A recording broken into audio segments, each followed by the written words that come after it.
Innal hamdalillah nahmaduhu wa nasta'inuhu wa nastaghfiruh wa na'udzu billahi min shururi anfusina wa min sayyiati a'malina may yahdihillahu fala mudilla lahu wa may yudlil fala hadiya lahu asyhadu an la ilaha illallah wahdahu la syarika lahu wa asyhadu anna Muhammadan abduhu wa rasuluh.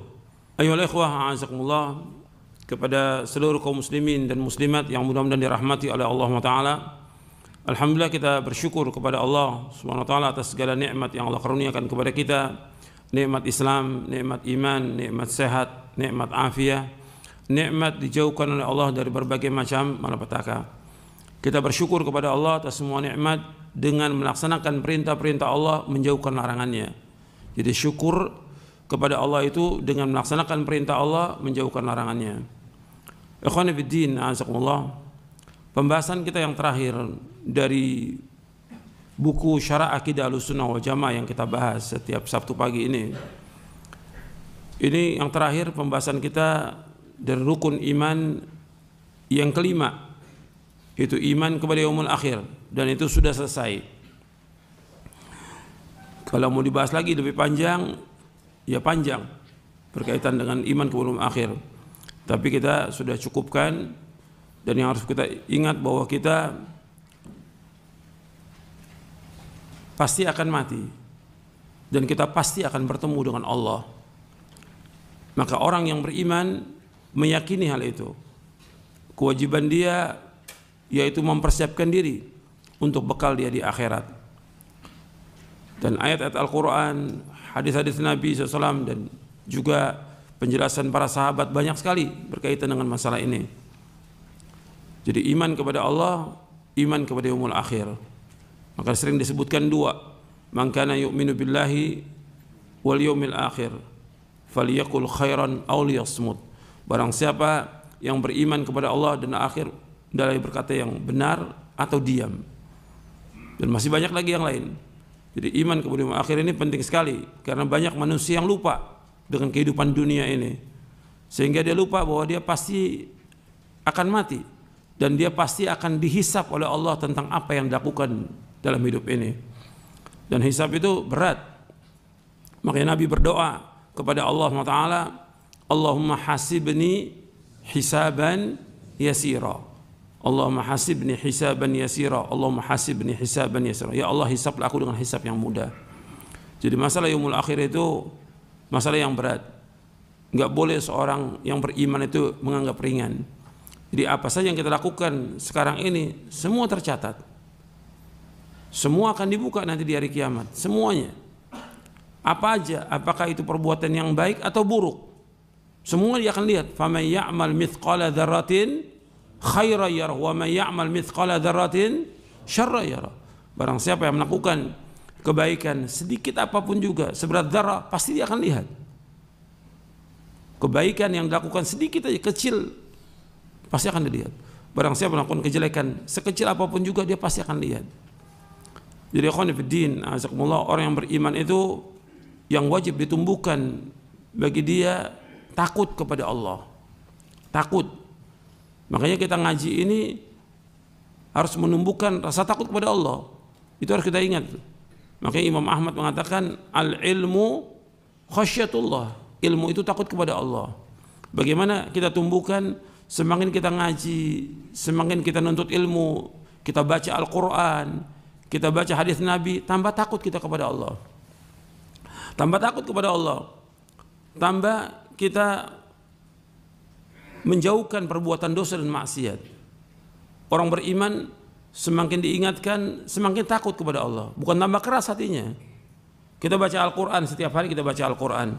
Dan saya sudah ingatkan tuh, bahwa kita baca Al-Quran paling tidak minimal sehari 1 juz, sehingga sebulan hatam, setiap bulan hatam minimal 1 juz. Usahakan tuh, setiap penuntut ilmu itu usahakan baca Al-Quran. Dan Al-Quran yang kita baca ini harus kita berusaha bagaimana dengan Al-Quran tambah lembut hati kita, tambah takut kita kepada Allah. Jangan seperti Ahlul Kitab. Ahlul Kitab, Taurat dan Injil lama pada mereka, tapi membuat hati mereka tambah keras. Diingatkan tambah jauh, dikasih tahu tambah ngelawan. diingatkan tambah sombong. Nggak boleh orang beriman seperti itu. Justru diingatkan tambah tunduk, tambah takut dia kepada Allah. Allah mengingatkan di dalam surah Al-Hadid, Allah berfirman, alam ya'ni alladhina amanu an takhsha'a qulubuhum li dzikrillahi wa ma nazzala minal haqq wa la yakunu kalladhina utul kitaba min qablu fatala 'alaihimul amadu faqasat qulubuhum wa katsirun minhum fasiqun. Belumkah datang waktunya kepada orang beriman untuk tunduk hati mereka, tunduk, takut kepada Allah, tambah khusyuk mereka kepada Allah. Janganlah mereka seperti orang-orang sebelum mereka dari Ahlul Kitab. Lama waktunya mereka membaca kitab itu, tapi bukan tambah takut dia kepada Allah. Faqasat qulubuhum, bertambah keras hati mereka. Wa katsirun minhum fasiqun, dan kebanyakan mereka adalah orang-orang fasik. Nanti antum lihat tuh ayatnya di dalam surah Al-Hadid. Allah mengingatkan di ayat 16 ya. Antum catat tuh di surah 57. Alam ya'ni alladziina amanu an takhsha'a qulubuhum li dzikrillahi wa ma nazzala minal haqq wa la yakunu kalladziina utul kitaba min qablu fatala 'alaihimul amadu faqasat qulubuhum wa katsirun minhum fasiqun. Surah 57 ayat 16. Belumkah datangnya waktu, belum sampai datang waktunya kepada orang-orang beriman agar tunduk hati mereka li dzikrillah, untuk mengingat Allah. Jadi belumkah datang waktunya kepada orang beriman untuk tunduk hati mereka untuk ingat kepada Allah. Wa ma nazzala min haq, dan apa yang Allah turunkan dari kebenaran, yaitu Al-Quran ini. Isinya semua benar, isi Al-Quran dari awal sampai akhir semua isi benar. Dan Al-Quran menjelaskan semua masalah yang ada. Jadi untuk persiapan kita menuju akhirat, Allah sudah jelaskan lengkap dalam Al-Quran.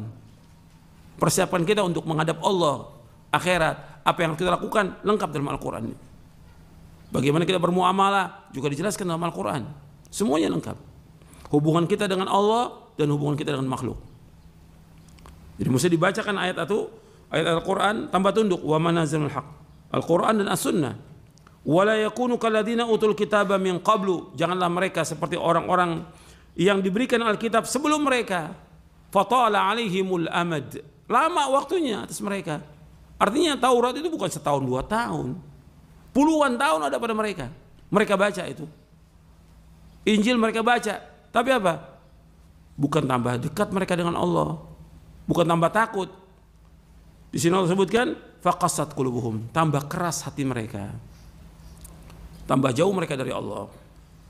Wa katsirun minhum fasiqun, kebanyakan mereka adalah orang-orang fasik.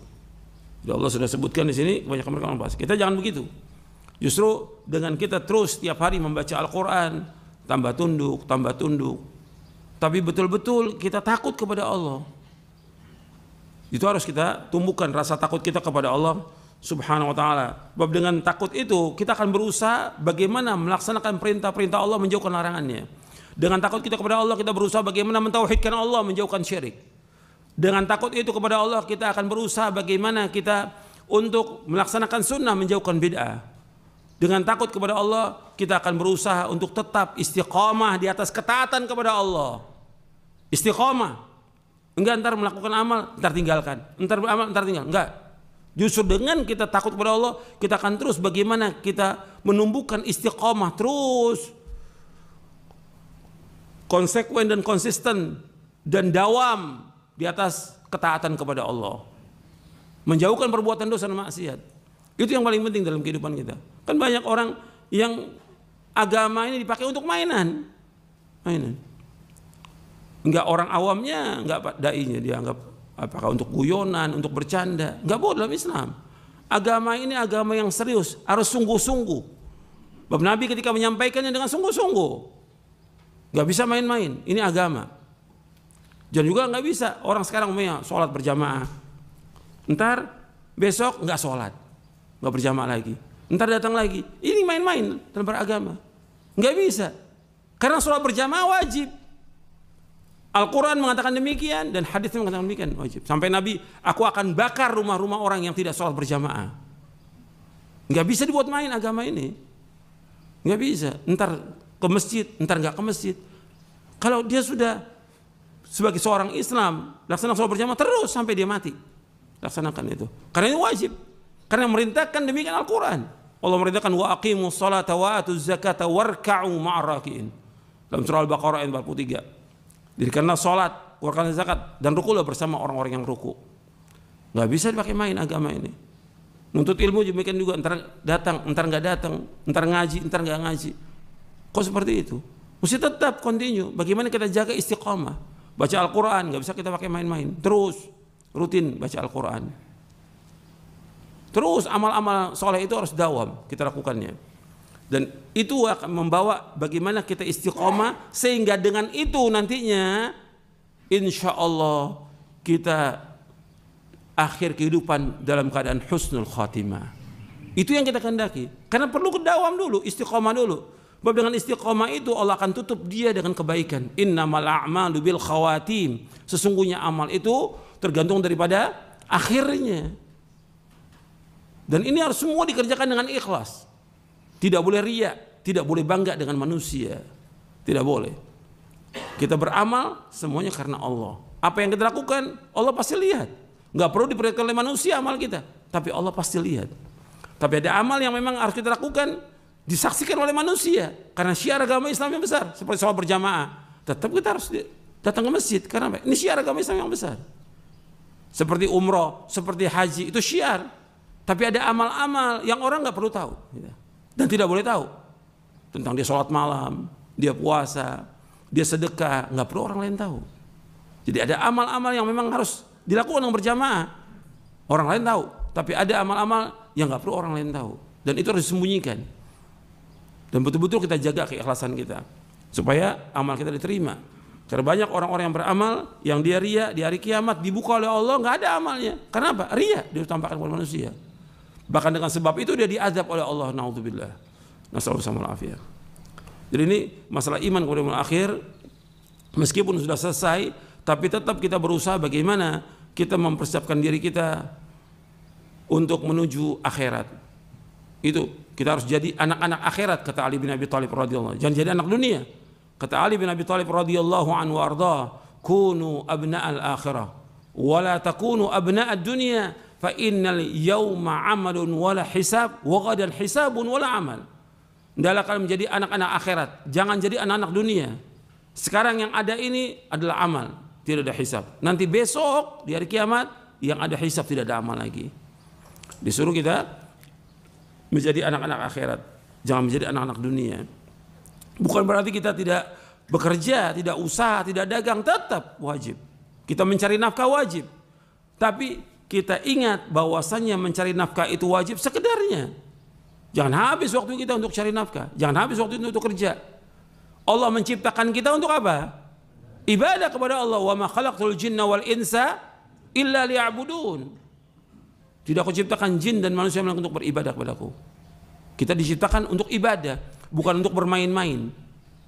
Bukan untuk bergurau. Bukan untuk dunia, bukan untuk menumpukan harta, bukan. Tapi kita diciptakan untuk ibadah. Maka ini ingat tujuan hidup kita. Dan tujuan hidup setelah kita ibadah, tujuan kita dalam hidup ini adalah akhirat. Bagaimana kita masuk ke dalam surga. Itulah orang yang sukses. Jadi sukses yang sebenarnya menurut Al-Quran adalah orang dijauhkan dari api neraka, dimasukkan ke surga, dia sukses. Faman zuhzi'a 'anil nari wa udkhilal jannata faqad faz wa mal hayatud dunya illa mata'ul ghurur. Ini sudah berulang kali saya bawakan ayatnya. Surah Ali Imran surah 3 ayat 185, dicatat itu. Ali Imran ayat 185. Kullu nafsin dha'iqatul maut wa innama tuwaffawna ujurakum yawmal qiyamah. Faman zuhzi'a 'anil nari wa udkhilal jannata faqad faz wa mal hayatud dunya illa mata'ul ghurur. Setiap jiwa pasti akan mati. Pasti akan mati. Dan ganjaran kalian akan disempurnakan nanti pada hari kiamat. Barang siapa yang dijauhkan dari api neraka dimasukkan ke sorga, maka dia adalah orang yang sukses. Dan tidaklah kehidupan dunia melainkan kehidupan yang menipu. Jadi Allah sudah ingatkan nih, dunia kehidupan yang menipu. Jangan kita tertipu. Tujuan hidup kita adalah akhirat. Bagaimana kita menuju akhirat dan bagaimana supaya kita dengan kita melakukan amal-amal yang sedikit ini dengan ikhlas dan ittiba memasukkan kita ke dalam sorga. Itu yang harus kita ingat itu. Kita harus memperbanyak bekal untuk akhirat. Ikhwan fillah, azakumullah, kita akan lanjutkan kajian kita dari Syarah Aqidah Ahlussunnah wal Jamaah, poin yang ke-40. Poin ke-40, iman kepada qadar, takdir baik dan buruk. Poin ke-40, halaman 336. Golongan yang selamat Ahlussunnah wal Jamaah beriman kepada qadar yang baik maupun buruk. Iman kepada qadar meliputi iman kepada setiap nas tentang qadar serta tingkatannya. Tidak ada seorang pun yang dapat menolak ketetapan Allah Azza wa Jal. Iman kepada qada dan qadar itu sebagaimana Nabi bersabda sallallahu alaihi wasallam, an tu'mina bil qadari khairihi wa syarri. Ketika Nabi ditanya oleh malaikat Jibril, ketika Nabi SAW ditanya oleh malaikat Jibril alaihi salatu wassalam tentang iman, apa itu iman? Nabi menjawab, an tu'mina billahi wa malaikatihi wa kutubihi wa rusulihi wal yaumil akhir wa tu'mina bil qadari khairihi wa syarri. Ini hadis sahih dari Bukhari dan Muslim. Nabi menyebutkan engkau beriman kepada Allah, kepada malaikat-malaikatnya, kepada kitab-kitabnya, kepada rasul-rasulnya, kepada hari akhir, dan iman kepada qadar baik dan buruk. Baik dan buruk. Iman kepada qadar memiliki 4 tingkatan. Yang pertama al-ilmu, yang kedua al-kitabah, yang ketiga al-masyiah, dan yang keempat al-khalq. Iman kepada qadar memiliki 4 tingkatan. Yang pertama al-ilmu, yaitu mengimani bahwa Allah dengan ilmunya yang merupakan sifatnya yang azali dan abadi. Allah Maha mengetahui semua yang ada di langit dengan seluruh isinya, juga semua yang ada di bumi dengan seluruh isinya, serta apa yang ada di antara keduanya, baik secara global maupun secara rinci, baik yang sudah terjadi maupun yang akan terjadi. Allah Maha mengetahui tentang daun yang kering ataupun daun yang basah, biji-biji yang tumbuh dan lainnya. Allah Maha mengetahui semua yang gaib, dan Allah mengetahui segala amal perbuatan makhluknya. Allah mengetahui segala ihwal mereka, taat, maksiat, rezeki, ajal, bahagia, celaka dan lainnya. Jadi Allah mengetahui semuanya. Ilmunya Allah meliputi segala sesuatu. Qad ahata bikulli syai'in ilma. Arti ilmunya Allah meliputi segala sesuatu. Tentang luasnya ilmu Allah, Allah berfirman di dalam surah Al-An'am, surah yang ke-6 ayat 59. Wa indahu mafatihul ghaibi la ya'lamuha illahu wa ya'lamu fil barri wal bahr wa ma tasqutu min waraqatin illa ya'lamuha wa la habatin fi dhulumatil ardi wa la ratbin wa la yabisin illa fi kitabim mubin. Dan kunci-kunci semua yang gaib ada pada Allah. Tidak ada yang mengetahui melainkan Allah sendiri. Allah mengetahui apa yang ada di daratan dan di lautan. Tidak ada sehelai daun pun yang gugur yang Allah tidak mengetahuinya. Tidak ada sebutir biji pun dalam kegelapan bumi, dan tidak pula sesuatu yang basah atau yang kering yang tidak tertulis dalam kitab yang nyata. Artinya semua yang ada di langit, di bumi, semuanya sudah diketahui oleh Allah dan semua sudah tercatat di Lauh Mahfuz. Enggak ada satupun yang Allah tidak ketahui, enggak ada. Apapun yang terjadi, apa aja, itu Allah mengetahui. Itu perhatikan tuh, semua yang terjadi di langit dan di bumi Allah mengetahui. Enggak ada sesuatu yang terjadi yang Allah enggak tahu, enggak mungkin, enggak, tidak mungkin. Apa aja terjadi semuanya Allah mengetahui. Apakah umat Islam ini dalam kondisi senang, susah, diintimidasi, ada yang dibunuh, ada yang fakir, ada yang susah, adanya banjir, ada longsor, semuanya Allah tahu, semuanya. Dan itu pun berjalan semua dengan kehendak Allah, semuanya. Kita wajib mengimani itu. Jadi orang beriman, dia wajib mengimani semua yang berkaitan dengan masalah al-qada wal qadar. Makanya kita mengimani qadar itu baik dan buruk.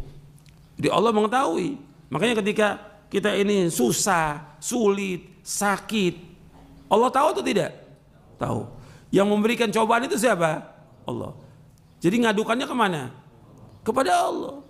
Sekarang banyak orang ngadukan kepada manusia. Ini menunjukkan kepada kebodohan. Apa yang menimpa kita, menimpa keluarga kita, menimpa masyarakat dan umat Islam, Allah Maha tahu. Dan Allah memberikan cobaan. Tapi kenapa dia adukan kepada manusia? Mesti ngadukan kepada siapa? Kepada Allah. Yang menghilangkan semua kesulitan itu Allah. Yang menghilangkan semua bencana, musibah, petaka hanya satu Allah. Dan Allah sebutkan dalam Al-Quran. Jadi harus kita ingat tuh, bukan diadukan pada manusia. Sekarang nih banyak orang yang dikasih cobaan sedikit sudah mengeluh pada manusia, sudah minta sumbangan pada manusia. Ini nggak punya harga diri, nggak punya muru'ah, nggak punya izzah. Nggak boleh dalam Islam seperti itu. Apa dia yang susah? Apa dia yang sakit? Semua orang tahu. Sampai di foto dia lagi sakit biar orang tahu. Nggak boleh dalam Islam seperti itu. Cukup dia sakit diadukan kepada Allah. Allah sedang uji dia. Apakah dia beriman tidak kepada takdir yang baik dan buruk. Allah sedang uji dia. Dengan itu, dengan kalau dia redho, dia sabar, Allah akan hapuskan dosanya. Allah akan angkat derajatnya. Mungkin dengan cobaan dan ujian itu Allah akan masukkan dia ke dalam sorga dengan sebab itu. Itu harus kita ingat. Bukan diadukan pada manusia. Sekarang kan banyak tuh. Ada kejadian gini. Oh ini ada penuntut ilmu. Bahkan ustadz lagi. Ustadz. Ini ustadz lagi susah. Kok lagi susah? Diceritakan pada orang. Waktu dia susah Allah tahu atau tidak? Allah tahu. Yang memberikan ujian dia susah siapa? Allah. Adukan kepada Allah. Allah pasti akan memberikan jalan keluar yang terbaik buat dia. Tapi jangan adukan kepada manusia. Jangan. Kan Allah sebutkan dalam Al-Quran, wa may yattaqillaha yaj'al lahu makhraja wa yarzuqhu min haitsu la yahtasib. Barang siapa yang bertakwa kepada Allah, Allah bukakan jalan keluar bagi dia. Allah akan berikan rezeki dari arah yang tidak diketahui. Tapi dia harus bertakwa kepada Allah. Bukan dia mengadu pada manusia, minta-minta pada manusia. Itu menghinakan diri kepada manusia. Dia nggak percaya kepada tauhid rububiyah. Nggak yakin dia kepada rububiyah Allah, nggak yakin. Karena yang mengerjakan semua terjadi langit dan bumi, Allah yang kerjakan semuanya. Berbicara tentang qadar, berbicara tentang perbuatan Allah, tentang kekuasaan Allah. Al-qadar qudratullah. Qadar itu kekuasaan Allah. Kita wajib mengimani itu. Allah sedang coba kita dengan berbagai macam cobaan ujian. Tapi adukan semuanya kepada Allah. Jangan adukan kepada manusia. Jangan mengharap pada manusia. Jangan minta-minta kepada manusia. Ini prinsip dalam kita beragama. Dan itu yang mengajarkan Allah dalam Al-Quran dan mengajarkan Rasulullah SAW. Semua tahu. Jadi jangan antum sampaikan kepada orang ketika antum lapar nggak punya apa-apa. Allah tahu atau tidak? Tahu Allah. Kenapa diadukan manusia? Di WA, saya ini lagi susah, lagi sakit. Ustadz kabarin ke murid-muridnya. Ini kan kebodohan. Ini menghinakan diri pada manusia yang tidak boleh dalam Islam, tidak boleh. Mana ada sahabat seperti itu? Lapar, ngadukan orang, saya lapar. Nggak ada sahabat seperti itu. Yang kehidupan para sahabat lebih susah, lebih fakir, lebih miskin daripada kita sekarang ini. Susah kehidupannya. Tapi mereka sabar dengan apa yang Allah berikan. Karena Allah tahu tentang apa yang mereka tahu bahwa Allah ini mengetahui tentang apa yang mereka alami. Jadi jangan adukan kepada manusia, jangan. Adukan semuanya kepada Allah. Itu orang beriman. Kita bicara masalah iman. Dan ilmu kita ini manfaat atau tidak dengan ujian ini. Dan semua yang terjadi, ini sudah tercatat di Lauh Mahfuz. 50.000 tahun Allah ciptakan. Makanya kita baca ini.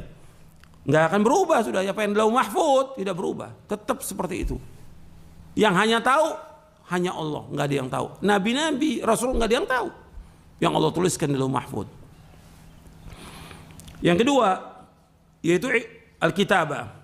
Jadi yang pertama ilmu, yang kedua Alkitabah. yaitu mengimani bahwa Allah SWT telah mencatat seluruh takdir makhluk di Lauh Mahfuz. Nabi SAW bersabda, kataballahu maqadir al-khalaiq qabla an yakhluqa as-samawati wal arda bi 50 alf sanah.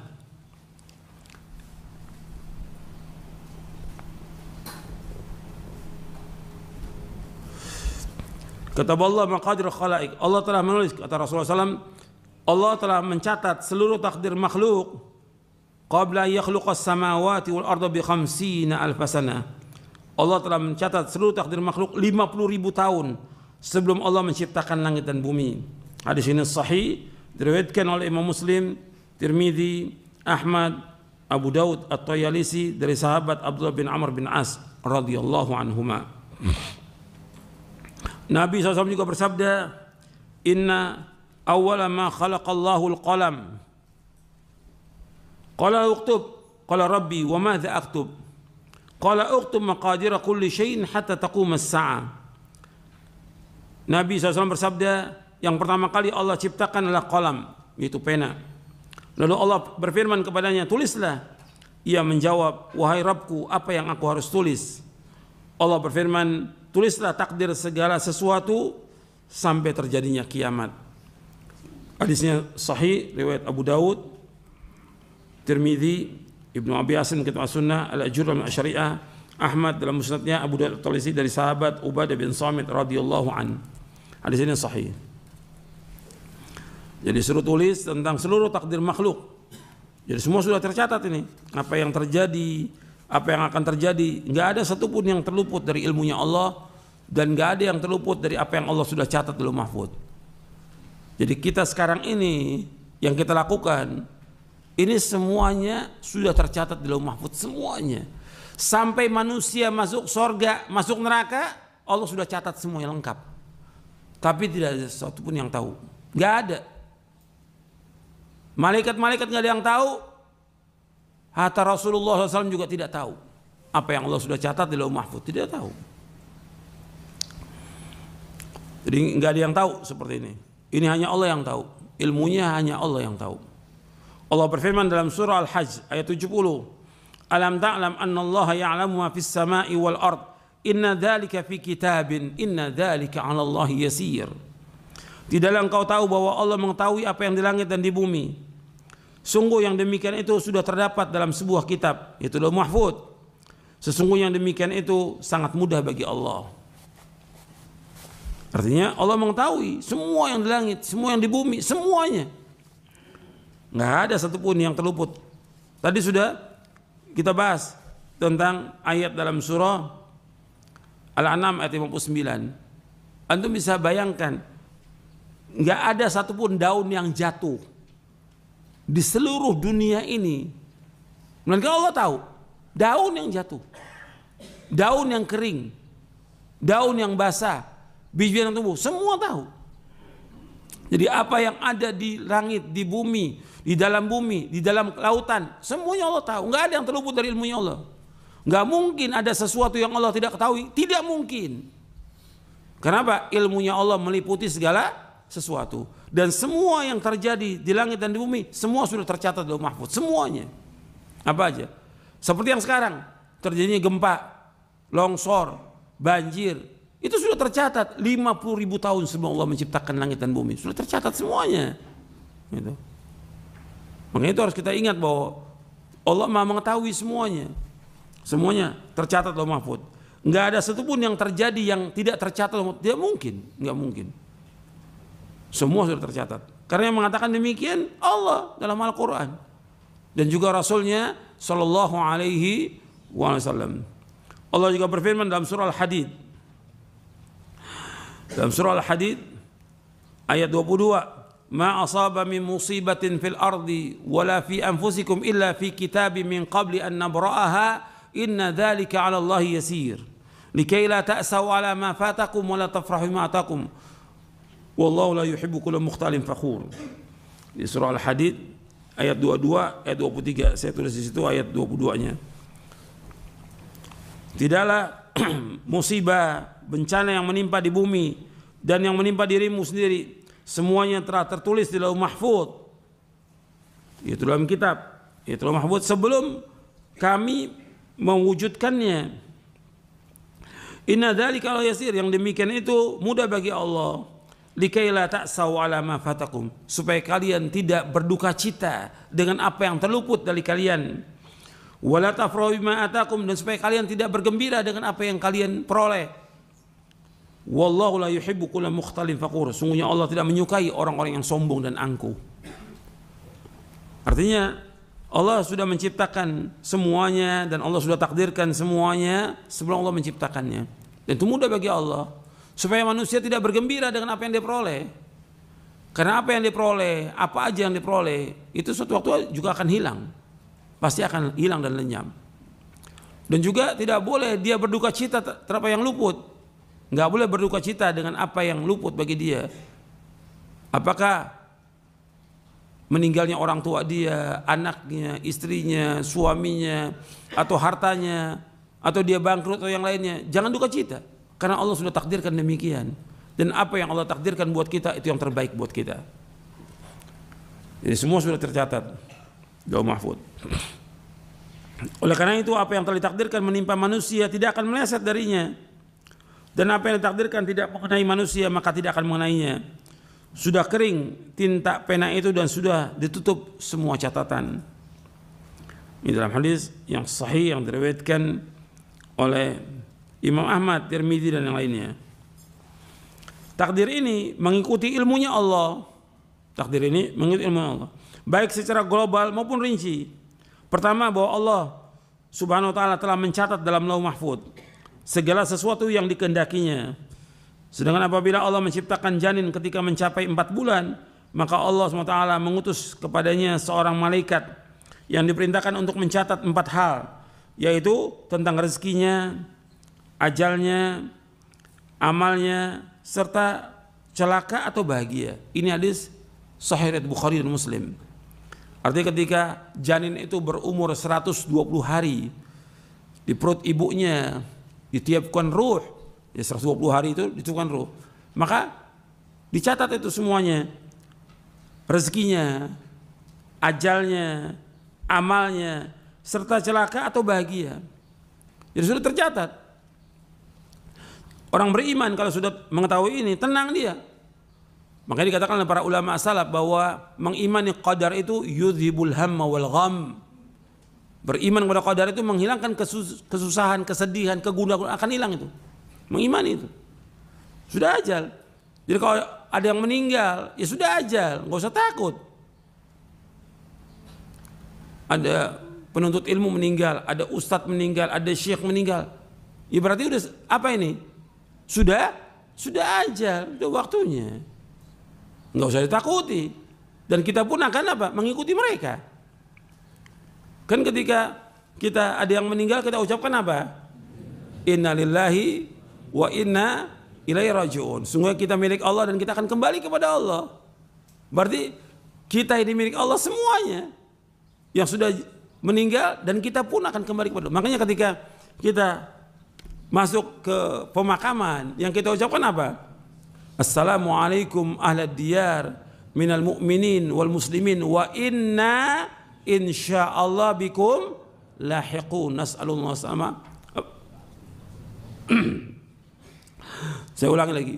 Assalamualaikum ahlad diyar minal mu'minin wal muslimin wa inna insyaallah bikum lahiqun. Jadi kita menyebutkan di sini bahwa kita ini akan mengikuti mereka. Lahikun artinya kita akan nanti mengikuti mereka, sama seperti mereka. Mereka meninggal, kita akan juga sama, pasti, nggak mungkin enggak. Tapi kenapa orang pada takut sekarang ini? Ada berita kematian takut. Nggak boleh orang beriman takut. Kita ini pasti akan mati. Yang perlu bagi kita sekarang ini mempersiapkan bekal untuk mati. Nggak usah takut, karena ajal sudah pasti ajal itu.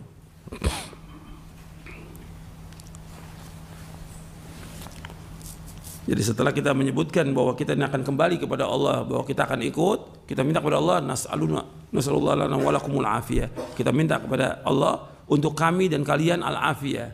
Al-afiyah itu artinya diselamatkan dari azab, dari siksa, dari petaka. Kita Kita minta kepada Allah. Nasallallahu lana wa lakumul afiyah.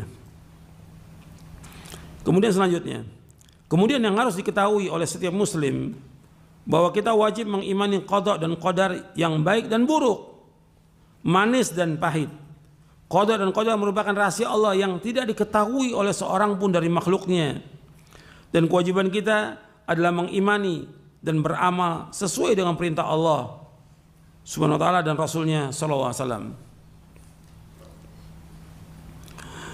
Jadi kita perhatikan bahwa qadar ini ada yang baik, ada yang buruk, manis dan pahit. Qadar dan qadar merupakan rahasia Allah yang tidak diketahui oleh seorang pun dari makhluknya. Dan kewajiban kita adalah mengimani dan beramal sesuai dengan perintah Allah Subhanahu wa taala dan Rasulnya. Itu kewajiban kita. Makanya ketika ada seorang sahabat bertanya kepada Rasulullah, saya bacakan riwayatnya. Jadi seorang sahabat bertanya kepada Rasulullah sallallahu alaihi wa ala alihi wasallam. Hadisnya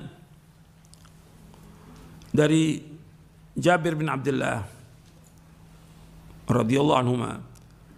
Telah datang kepada Nabi SAW Suraqah bin Malik bin Ju'shum radhiyallahu an. Faqala, ia berkata, ya Rasulullah, bayyin lana dinana ka'anna khuliqna al-an fima al-amalu al-yawma afima jaffat bihi al-aqlam wa jarat bihi al-maqadir am fima yastaqbil. Qala la bal fima jaffat bihi al-aqlam wa jarat bihi al-maqadir. Qala fa fima al-amal. Faqala i'malu faqulun muyassar. I'malu faqulun muyassar. Dalam riwayat yang lain disebutkan i'malu faqulun muyassarun lima khuliqa lahu. Kata Suraqah bin Malik bin Ju'shum radhiyallahu anhu, ia berkata, ya Rasulullah, jelaskan kepada kami agama kami ini seolah-olah kami diciptakan sekarang ini. Untuk apa amal hari ini yang kita lakukan ini? Apakah yang kita lakukan, amal-amal yang kita lakukan hari ini apa yang Allah sudah tuliskan dalam mahfud, yang sudah berjalan takdir, atau dengan apa yang akan datang? Kata Nabi, tidak. Yang apa yang kita lakukan hari ini, semua amal-amal itu berjalan dengan apa yang sudah dituliskan di lauh mahfud dan sudah berjalan dengan takdirnya. Ditanya lagi oleh Suraqah bin Malik, fa fimal amal? Kalau gitu buat apa kita beramal? Kalau sudah ditakdirkan, buat apa kita beramal? Apa jawaban Rasulullah SAW? I'malu, beramalah kalian. Fakulun muyassar, semua sudah dimurahkan oleh Allah. Jadi suruh kewajiban kita apa? Mengimani takdir. Yang kedua apa? Beramal. Saya ulangi lagi, kewajiban kita mengimani takdir. Kemudian yang kedua, beramal. Bukan membahas, bukan. Kita nggak perlu bahas, sudah imani, sudah. Jadi kewajiban kita untuk mengimani semua yang ada itu. Maka dalam hadis-hadis banyak sekali penjelasan tentang masalah ini. Kita wajib mengimani semuanya dan kewajiban kita mengamalkan. Jadi harus kita perhatikan bahwa kita kewajibannya untuk mengamalkan. Nggak usah kita pikirkan bagaimana tentang takdir kita nggak tahu, nggak ada yang tahu, siapapun dia nggak ada yang tahu.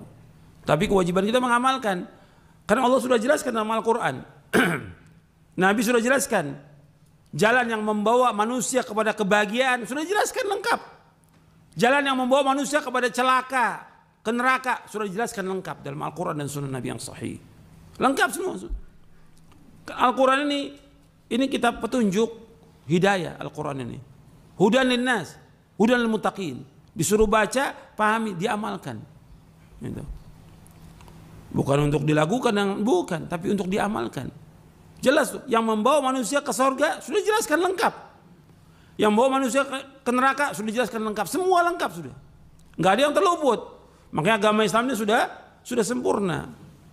Tinggal kewajiban kita mengimani dan kemudian mengamalkan. Ini penting dalam masalah kita beragama, penting. Supaya kita nggak bimbang dan nggak ragu. Karena setan terus berusaha bagaimana meragukan kita. Setan. Tapi kewajiban kita mengamalkan, dan semuanya mudah, nggak ada yang sulit dalam agama. Nggak mungkin Allah menurunkan agama Islam yang akan menyusahkan manusia, tidak mungkin. Tidak mungkin. Agama semuanya mudah. Dan amal-amal syariat semuanya mudah, nggak ada yang sulit bagi manusia. Tidak ada, semuanya mudah. Nggak mungkin. Makanya Nabi bersabda, "Inna hadza ad-dina yusrun." Sesungguhnya agama Islam ini mudah. Agama Islam mudah. Nggak ada sulit, nggak ada yang susah. Dan semuanya yang membawa manusia ke sorga itu sudah jelas dan mudah, nggak sulit. Yang membawa ke neraka juga sudah jelas, dijelaskan dalam Al-Quran dan Sunnah. Allah ulang-ulang dalam Al-Quran banyak sekali. Ayat-ayat menjelaskan tentang sorga banyak sekali. Ayat yang menjelaskan tentang neraka jelas sekali. Tinggal kita berusaha bagaimana kita mengamalkannya. Ketika sudah tahu itu kemudian tetap kita mengambil jalan menuju neraka, yang salah kita. Yang salah kita. Karena kita punya kehendak. Makanya kita bahas yang selanjutnya al-masyiah. Kehendak. Jadi manusia ini punya kehendak. Dia bisa pilih. Umpamanya ada pengajian. Mau ngaji dan tidak mau ngaji, dia punya kehendak. Dia nggak mau ngaji. Ya berarti memang dia nggak mau. Ada amal soleh, dia tidak mau amalkan. Ada perbuatan baik, dia nggak mau amalkan. Dia punya kehendak. Ketika dia diazab oleh Allah karena perbuatannya dia. Nggak bisa. Ya Allah, Engkau sudah takdirkan dalam mahfud. Siapa yang tahu dalam mahfud? Nggak ada yang tahu. Engkau takdirkan saya begini. Nggak ada yang tahu. Dari mana dia tahu? Orang. Jadi nggak boleh orang itu menggunakan takdir dalam perbuatan dosa dan maksiat, nggak boleh. Kalau musibah boleh. Musibah umpamanya terjadi banjir. Ini takdir Allah, betul. Kemudian anaknya dia meninggal, takdir Allah, betul. Dalam masalah musibah. Kalau menggunakan takdir dalam masalah maksiat nggak boleh. Saya nggak sholat karena takdir Allah. Saya mencuri takdir Allah. Orang berzina takdir Allah, nggak boleh. Tidak boleh. Dosa besar. Tapi kalau masalah musibah boleh dia mengatakan ini takdir Allah. Kemudian yang ketiga, al-masyiah, kehendak. Itu bahwa apa yang Allah kehendaki pasti terjadi, dan apa yang tidak dikehendakinya tidak akan terjadi. Semua gerak-gerik yang terjadi di langit dan di bumi hanya dengan kehendak Allah. Tidak ada sesuatu yang terjadi dalam kerajaannya apa yang tidak diinginkan oleh Allah. Artinya nggak mungkin ada terjadi di langit dan bumi yang Allah nggak kehendaki, nggak mungkin. Semua berjalan dengan kehendak Allah. Mengimani masyiah, kehendak Allah yang pasti terlaksana, dan kudrah kekuasaan Allah yang meliputi segala sesuatu. Tentang hal ini Imam Asy-Syafi'i rahimahullah berkata, kata beliau, "Ma syi'ta kana wa illam asya, wa ma syi'tu illam tasya, lam yakun. Khalaqtal ibada ala ma 'alimta, fa fil ilmi yajri al-fata wal musin. Ala dha mananta wa hadha khadalta wa hadha a'anta wa hadha lam tu'in. Fa minhum syaqiyyun wa minhum sa'id. Wa minhum qabihun wa minhum hasan." Jadi disebutkan oleh Imam Syafi'i, "Ma syi'ta kana wa illam asya, wa ma syi'tu illam tasya lam yakun." Apa yang kau kehendaki pasti terjadi, kendati aku tidak mengendakinya. Sedangkan apa yang aku kehendaki, jika tidak engkau kehendaki, pastilah tidak terjadi. Khalaqtal ibada ala ma 'alimta, fa fil ilmi yajri al-fata wal musin. Telah engkau ciptakan hamba-hamba sesuai dengan apa yang engkau ketahui. Di dalam ilmu berlangsung kehidupan orang muda dan orang tua. Ala dha mananta wa hadha khadalta wa hadha a'anta wa hadha lam tu'in. Kepada ini engkau anugerahkan dan ini engkau terlantarkan. Ini engkau tolong dan ini engkau tidak tolong. Fa minhum syaqiyyun wa minhum sa'id wa minhum qabihun wa minhum hasan. Di antara mereka ada yang celaka, dan di antara mereka ada yang bahagia, di antara mereka ada yang buruk, di antara mereka ada pula yang baik. Ini penjelasan Imam Syafi'i rahimahullah di dalam Diwan Imam Syafi'i. Dijelaskan juga dalam kitab Manhajul Imam Syafi'i fi Itsbatil Aqidah. Jadi Allah yang Maha Adil dan Allah Maha Bijaksana. Allah memberi karunia kepada siapa yang Allah kehendaki, dan Allah menahan dari siapa pun yang Allah kehendaki. Allah memberi kekuasaan kepada siapa yang Allah kehendaki, dan Allah menghinakan siapa pun yang Allah kehendaki. Jadi semua sudah Allah kehendaki. Nggak mungkin ada terjadi yang Allah nggak kehendaki, nggak mungkin. Allah Al-Alim, Al-Hakim, Al-Qadir berfirman, "Qulillahumma malikal mulki tu'til mulka man tasha' wa tanzi'ul mulka mimman tasha' wa tu'izzu man tasha' wa tudhillu man tasha' biyadikal khair innaka 'ala kulli syai'in qadir. Tulijul laila fin nahari wa tulijul nahara fil lail wa tukhrijul hayya minal mayt wa tukhrijul mayta minal hayy wa tarzuqu man tasha'u bighairi hisab." Katakanlah Muhammad, wahai Rabb, pemilik kekuasaan, engkau berikan kekuasaan kepada siapa yang engkau kehendaki. Engkau cabut kekuasaan dari siapa yang engkau kehendaki. Engkau muliakan siapa yang engkau kehendaki. Dan engkau hinakan siapa yang engkau kehendaki. Di tangan engkaulah segala kebajikan. Sungguh engkau maha kuasa atas segala sesuatu. Engkau masukkan malam ke dalam siang. Engkau masukkan siang ke dalam malam. Engkau keluarkan yang hidup dari yang mati. Engkau keluarkan yang mati dari yang hidup. Dan engkau berikan rezeki kepada siapa yang engkau kehendaki tanpa perhitungan. Dalam surah Ali Imran ayat 26-27. Untuk melihat di sini Allah menyebutkan bahwa Allah memberikan kekuasaan kepada siapa yang Allah kehendaki. Dan Allah cabut dari siapa yang Allah kehendaki. Allah muliakan siapa yang Allah kehendaki, Allah hinakan semua siapa yang Allah kehendaki. Allah menyebutkan dengan kalimat di sini yaitu kalimat man tasya. Qulillahumma malikal mulki tu'til mulka man tasya. Apa yang Allah kehendaki. Adanya penguasa yang zalim, Allah kehendaki atau tidak?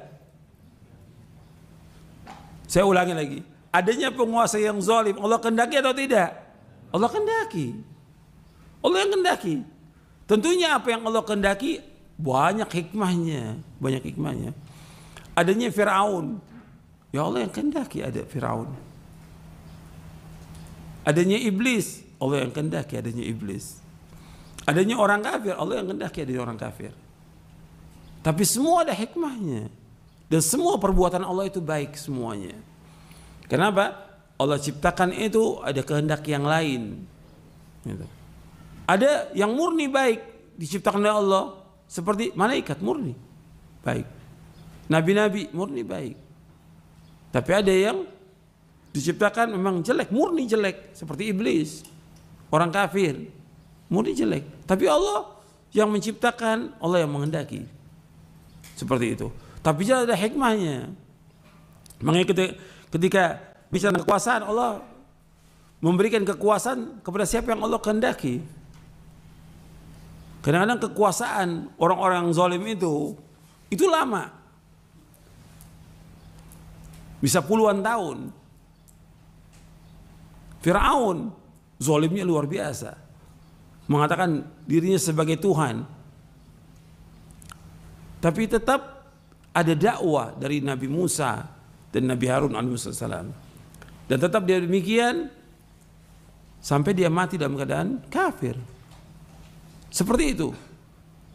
Ada banyak hikmahnya agar manusia kembali kepada Allah. Jadi semua yang Allah takdirkan ini itu penuh dengan hikmah. Semua banyak hikmahnya. Puluhan hikmah. Nggak bisa dihitung kata Imam Al-Qayyim. Kalau kita mau cari tentang hikmah Allah, ribuan hikmah yang bisa kita ambil dari semua yang Allah takdirkan, yang Allah ciptakan, yang Allah kehendaki semuanya ini. Jadi orang yang beriman itu melihat seperti itu, ya ini kehendak Allah dan kekuasaan Allah. Berbicara tentang kekuasaan, tentang penguasa, raja atau yang lainnya, ini Allah berbicara tentang kekuasaan Allah. Kewajiban kita adalah bersabar terhadap kezaliman. Itu seperti itu. Jadi sebelumnya sudah ada penguasa yang zalim. Yang kita kewajibannya apa? Sabar. Sabar. Makanya di sini berbicara tentang kekuasaan Allah, kekuasaan yang Allah berikan itu ya dengan kehendak Allah. Kadang banyak kita lihat penguasa-penguasa yang zalim membunuh kaum muslimin, bukan satu, bukan dua, ratusan ribu, mungkin sudah jutaan sekarang ini. Contohnya seperti Syria, Bashar Assad. Orang semuanya bilang, kok nggak mati-mati dia? Sampai sekarang nggak mati-mati. Ini berjalan dengan kehendak Allah. Tentu ada hikmahnya. Kenapa Allah tetapkan dia seperti itu? Ada hikmahnya. Dan juga ada sebabnya yang kaum muslimin mesti mengambil pelajaran. Sebab asalnya itu untuk ingat, kenapa terjadi demikian sampai puluhan ribu, ratusan ribu hancur sudah semuanya. Itu awalnya apa? Awalnya kaum muslimin nggak sabar. Dan harus ingat ini, awalnya kaum muslimin nggak sabar. Apa? Demo kepada penguasa. Tuh ingat tuh, demo kepada penguasa. Akhirnya apa? Ya penguasa nggak mau di demo, nggak mau diberontak oleh rakyatnya. Yang ada terus pembunuhan kaum muslimin sampai hari ini belum selesai itu. Maka ini disuruh ketika menghadapi penguasa yang zalim, jahat, disuruh apa oleh Rasulullah SAW? Disuruh apa? Sabar, sabar. Yang penting kita melaksanakan ibadah kepada Allah, menjauhkan perbuatan maksiat, sabar. Jadi jangan kemudian kita seperti, oh saya bisa mampu melengsarkan. Ini kekuasaan berkaitan dengan kekuasaan Allah. Penguasa ini diberikan oleh Allah kekuasaan sebagai cobaan ujian buat dia. Karena kita mau lengsarkan apa yang Allah sudah berikan. Bagaimana? Ini masa kekuasaan Allah yang kita harus sabar. Dan sebelum kita banyak, atau di zaman sahabat tabi'in banyak. Dulu ada namanya Hajjaj bin Yusuf dulu. Itu belum lama waktunya setelah Khulafaur Rasyidin meninggal, datang kekuasaan yang kemudian di situ ada gubernurnya Hajjaj bin Yusuf yang membunuh kaum muslimin, kurang lebih 120.000 kaum muslimin dibunuh. Bukan sekaligus, terus banyak orang-orang yang baik dibunuh. Tapi berjalan dengan kehendak Allah. Mengenai kewajiban kita untuk sabar. Dan Allah mengendaki semuanya ini, apa yang terjadi, baik dan buruk berjalan dengan kehendak Allah. Kita orang kaya miskin berjalan dengan kehendak Allah. Orang dapat hidayah, petunjuk atau sesat berjalan dengan kehendak Allah. Makanya Allah berfirman dalam surah Yunus ayat 25, wallahu yad'u ila daris salam wa yahdi man yasha' ila siratim mustaqim. Allah menyeru manusia ke Darussalam, ke surga, dan memberikan petunjuk kepada orang yang Allah kehendaki ke jalan yang lurus. Jadi masalah hidayah, masalah kesesatan itu semua di tangan Allah. Allah yudillu man yasha wa yahdi man yasha. Allah sesatkan siapa yang Allah kehendaki, dan Allah juga memberikan petunjuk kepada siapa yang Allah kehendaki. Ini berbicara tentang kekuasaan Allah. Perhatikan ya, manusia makhluk yang mengendaki Khalik. Allah penguasa, Allah pemilik langit dan bumi. Allah nggak boleh tanya tentang apa yang Allah perbuat, nggak boleh. La yus'alu amma yaf'alu wa hum yus'alun. Makanya dalam masalah qada dan qadar itu nggak, kita harus jauhkan 5 wa kaifa. Kenapa begini? Kok bagaimana kok bisa begini terjadi? Nggak boleh. Karena ini menentang takdir. Kewajiban kita mengimani sudah. Karena Allah sebagai penguasanya, Allah yang menghendaki demikian. Kewajiban kita untuk mengimani itu. Tapi yang harus kita ingat bahwa Allah punya kehendak. Manusia punya kehendak atau tidak? Punya kehendak. Manusia punya kehendak. Tapi apa yang dikehendaki oleh manusia tidak lepas dari kehendak Allah. Wa ma tasyauna illa ayyasha Allah Rabbul Alamin. Dan tidak kalian berkehendak melakukan apa yang dikehendaki oleh Allah Rabbul Alamin. Ya saya pikir sampai di sini dulu karena ini panjang pembahasannya. Perlu sedikit demi sedikit supaya paham, karena takutnya antum berat ini masalah takdir ini. Cuma yang pokok pada akhirnya semua ilmu itu mudah. Kewajiban kita yang paling pokok adalah mengimani dan mengamalkan. Itu penting dalam masalah takdir. Jangan nanya, kok kenapa begini, kok kenapa begini. Yang nggak bisa dijawab. Kok kenapa Allah ciptakan ini? Kok kenapa terjadi begini? Allah sudah kehendaki. Kita nggak berhak ngatur. Yang memiliki siapa? Allah. Kan manusia sekarang pengen jadi ngatur dia. Untuk urusan manusia aja, manusia ngatur. Ini urusan Allah aja manusia pengen ngatur. Apalagi urusan manusia. Kan nggak boleh. Kita kewajiban kita untuk mengimani dan mengamalkan. Semua dijelaskan dalam Al-Quran, semua dijelaskan dalam Sunnah Nabi. Tinggal kita amalkan, mudah, nggak sulit. Gitu. Kalau kita bertanya, nggak akan Bisa. Makanya pertanyaan-pertanyaan itu nanti ada penjelasannya supaya juga antum paham sebelum timbul pertanyaan. Nanti ada pertanyaan lagi. Masalah-masalah berkaitan dengan takdir. Antum lihat di halaman 346. Halaman 346.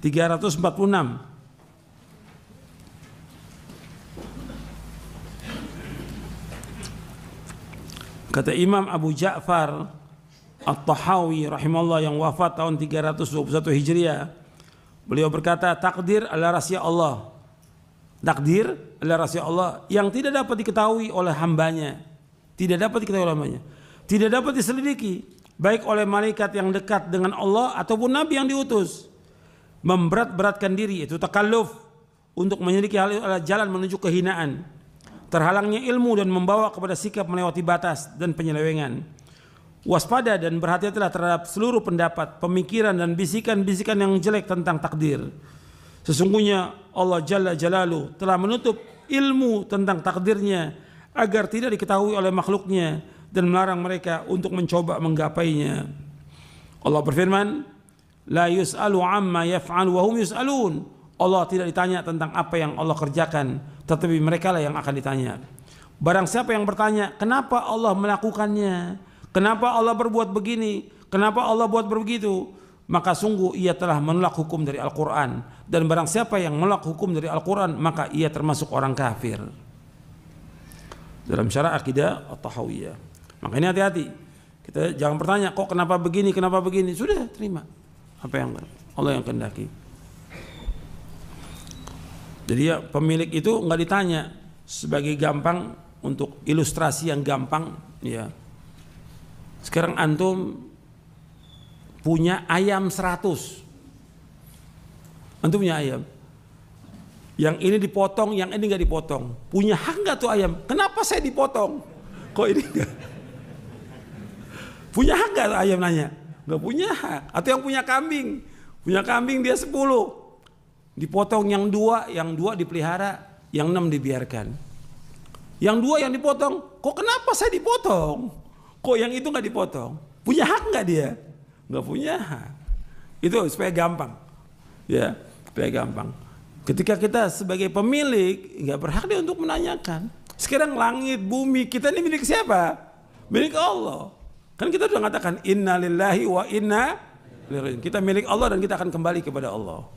Milik Allah. Kalau ini milik Allah, Allah punya kehendak kepada makhluknya apa yang Allah kehendaki. Gak perlu kita tanya. Kita kewajibannya untuk redho dengan apa yang Allah kehendaki. Tapi apa yang Allah kehendaki buat kita itu baik. Dan Allah tidak zalim kepada hambanya. Ayat banyak dalam Al-Quran dan juga hadis Nabi. Allah gak pernah zalim kepada hambanya. Terus kita ingat. Ya, sampai sini dulu kajian kita. Mudah-mudahan apa yang saya sampaikan bermanfaat untuk saya dan sekalian. Kurang lebihnya saya mohon maaf. Wassalamualaikum warahmatullahi wabarakatuh. Subhanakallahumma bihamdik, asyhadu an la ilaha illa anta astaghfiruka wa atubu ilaik. Assalamualaikum warahmatullahi wabarakatuh.